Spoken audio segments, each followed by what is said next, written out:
maintenant sur les histoires de 5e et de 6e République. Excusez-moi, ça c'est une arlésienne qui dure depuis des dizaines d'années. Aujourd'hui, la 5e République, il y a 50 ans, elle fonctionnait très bien. Quand vous aviez des De Gaulle, des Mitterrand... Le numéro 1, c'est la Constitution et le système politique. En un mot, la 5e République. La 5e République avait été construite, c'est du sur-mesure, pour le général de Gaulle. Avez-vous remarqué que depuis peut-être 30 ans, 35 ans, les grands hommes d'État avaient disparu? On a maintenant des hommes qui ont d'autres qualités, mais qui n'ont pas cette qualité essentielle, qui est d'avoir un désintérêt personnel dans une mission, et justement de prendre ces postes comme des missions et pas comme des postes. On a tendance à avoir des gens qui visent des postes, qui visent des carrières, qui visent comme on pourrait le faire chez Danone, on est dans un parti, on va monter, cadre, on va être candidat, député, après ça y est, c'est la belle vie, enfin, façon de parler. On a juste gravi des échelons dans une organisation, on va dire l'organisation politique, qui pourrait être aussi une entreprise. Donc le côté être en mission, vraiment une mission, avec des intérêts, quelque chose, un supplément d'âme, quoi, on ne l'a plus. L'institution, elle n'est plus adaptée au style d'homme qui en bénéficie, si j'ose dire, ou qui exerce le pouvoir. On a un exemple extraordinaire avec Macron. On sait comment il est arrivé, on sait les aides dont il a bénéficié, les coups de pouce, les soutiens, les lobbies, enfin bref, on ne va pas faire tout ça, c'est pas le sujet. Une fois qu'il est arrivé, vous avez vu son changement, on dirait que jour après jour, sa tête enfle.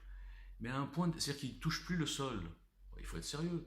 Et c'est normal, c'est cette institution qui nous fait élire un président, et pendant 5 ans, il est intouchable.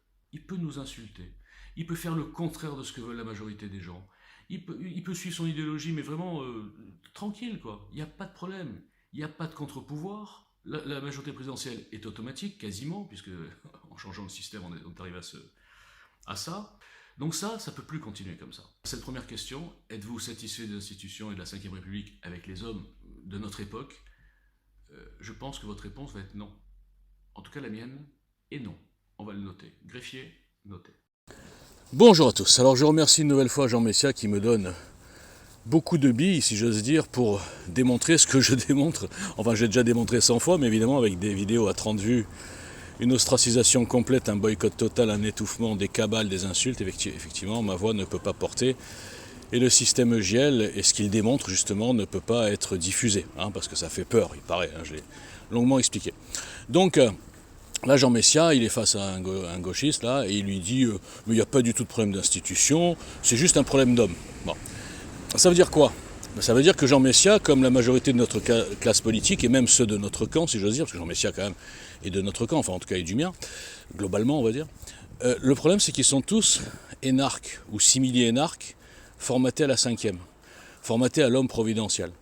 Donc dans leur tête, ils se disent non, c'est pas un problème de système, c'est un problème d'homme. Nous on est meilleurs et si c'était nous, ça changerait tout, on est trop forts. Nous, c'est-à-dire Marine Le Pen, Zemmour ou même Asselineau, pareil, ils sont tous faits du même bois. Donc ils n'ont absolument pas compris que le problème, il est double. Bien sûr que c'est les hommes, comme il le dit très bien là-dessus, je suis d'accord avec lui, les hommes qui dirigent, qui gouvernent, si on peut les appeler des hommes, depuis 20 ans en tout cas ou 30 ans, sont antinationales, ils sont socialo-progressistes, ils sont européo-mondialistes, tout ce qu'il a dit je cautionne, c'est le discours de GL, on est d'accord. Mais ça ne suffit pas, parce que là si vous changez les hommes, avec le même système, les hommes, imaginons Éric Zemmour ou Marine Le Pen, les femmes, seraient impuissants. Et ça ils ne veulent pas l'entendre. Parce que dans les institutions actuelles, je le répète, ils seraient impuissants. Et les programmes qu'ils proposent ne sont que incantatoires et baladent leurs électeurs. Donc moi je me pose des questions, je mettrai en pièce jointe un petit article, un petit complément d'article que j'avais déjà fait sur Jean Messia, puisque je l'ai déjà, je pense, déshabillé. Dans le boycott total, évidemment, on ne peut pas lutter contre un type qui a cette aura, cette image extraordinaire de patriote. Enfin bref. Donc sur le fond, Jean Messia est exactement représentatif de la classe politique que je dénonce depuis 5 ans. dans le désert. Et ça explique aussi pourquoi, évidemment, la classe politique a boycotté EGL depuis le premier jour. Évidemment qu'il était facile de me traiter de fou parce que quand on a tous les médiatiques qui se cooptent, qui se choisissent, qui parlent entre eux, là je ne vais pas vous dire le nom, j'ai parlé avec quelqu'un d'un peu médiatique qui m'a dit en gros, toi j'ai entendu parler de toi, tu t'es embrouillé avec tout le monde. Parce que tout le monde me connaît, tout le monde dit, et tout le monde a passé le mot, ce mec-là, il ne faut jamais lui donner la parole. Et personne ne comprend pourquoi. Alors on pourrait dire ça d'un type comme Chalençon par exemple, je prends cet exemple. Le mec il veut tuer tout le monde, il est déchaîné, il n'a pas le début du commencement d'un projet, il est à moitié complotiste, antisémite, tout ce que vous voulez, bah ouais, un type comme ça, en plus il est vulgaire, agressif sur un plateau, il les ferait tous trembler. Mais moi je suis sympathique. Moi, je suis tout le temps en train de rigoler, et surtout, j'ai un plan écrit en 2017 qui déjà prévoyait tout ce qui allait se passer, et en plus, qui, contrairement à tous ces chroniqueurs, ces influenceurs à deux balles, je dis bien à deux balles, je précise, ne propose rien. Ils sont dans le commentaire de l'actualité. Jean Messia n'est ni plus ni moins qu'un petit sniper énarque formaté de plateau TV. Qui va bien sûr, comme je le fais moi aussi dans mon style, dénoncer les aberrations, les mensonges, les contradictions, tout ça, de tout ce que nous vivons, parce qu'il y a à dire tous les jours. Bon, d'accord, mais derrière on lui dit, d'accord Jean Messia, on fait quoi? Il n'a pas de proposition. Il n'a aucune idée, aucune proposition, parce que il commence par une erreur. Ah non, la Ve République, elle est très bien. Il ne s'est même pas aperçu qu'en changeant le calendrier avec les législatives, déjà ça l'avait déformé. Il ne s'est même pas aperçu que le Conseil constitutionnel, la façon dont il est nommé, évidemment que ça devient un bras armé du pouvoir de l'exécutif et de l'idéologie qu'il dénonce. Donc il n'a pas compris qu'il fallait aussi changer ça. Donc là, dans le volet justice-institution, en fait, il n'a rien compris, mais il passe pour un génie. Et ces gens-là, Jean Messia et toute la clique, se permettent, grâce à la lumière et puis surtout aux moutons qui donnent caution aux vues à la télé, et qui sont prêts à lyncher un de leurs concitoyens, qui les éclaire en vérité, sans avoir aucun diplôme, eh bien ces gens-là, profitant de la lumière, ils sont déjà arrivés à rendre EGL inaudible, invisible, et moi, je suis donc le fou du quartier. Alors que personne n'a osé rentrer en débat avec moi. Comprenez que quand on évite un combat, c'est qu'on sait qu'on l'a perdu. Je le disais en 2018, Jean Messia, il sait très bien que contre moi, il ne peut pas lutter. À l'époque, il était au RN, j'allais lui démontrer pourquoi le RN ne pouvait pas gagner. Donc, il m'a bloqué, il m'a lancé ses meutes pour me détruire. Bon, personne ne me détruira parce que je suis incassable. Mais ce qui est dommage, c'est que les gens, avec 5 ans de démonstration, ne comprennent toujours pas que cette caste de partis et politiciens, c'est une vaste pièce de théâtre de gens qui vivent du système et qui ne le changeront pas. Parce qu'évidemment, dans le projet EGL, on va se calmer sur les subventions, sur les défiscalisations, sur le monopole qui est laissé aux partis politiques, etc., que le système contrôle. Quand un système veut contrôler sa dissidence, et même son opposition, eh bien il la gâte. Il gâte au niveau matériel, à plein de niveaux, les gens qui sont soi-disant des élus.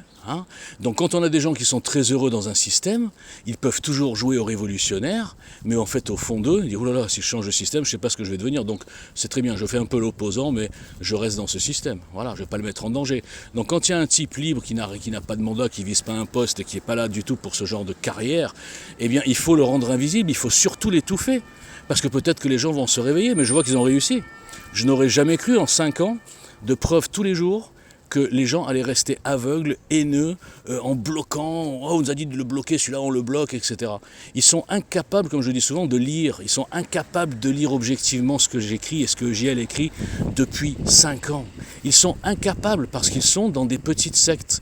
Il y a la secte des Zemmour, il y a la secte des Le Pen, il y a la secte des fans de Jean Messia qui le prennent pour un grand cador.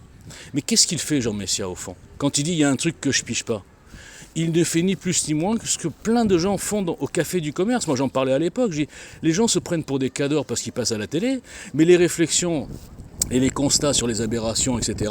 Mais dans n'importe quel bar tabac, il y a des gens comme lui et comme moi, d'ailleurs, moi aussi, je suis café du commerce, qui sont capables de faire ces analyses, ces réflexions un peu ironiques, un peu comiques de temps en temps, Mais le problème, c'est que qu'est-ce qu'il propose?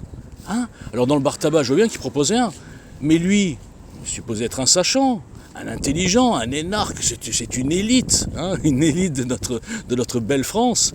Eh bien, qu'est-ce qu'il propose? Rien du tout, parce que le système, le statu quo, lui, va très bien.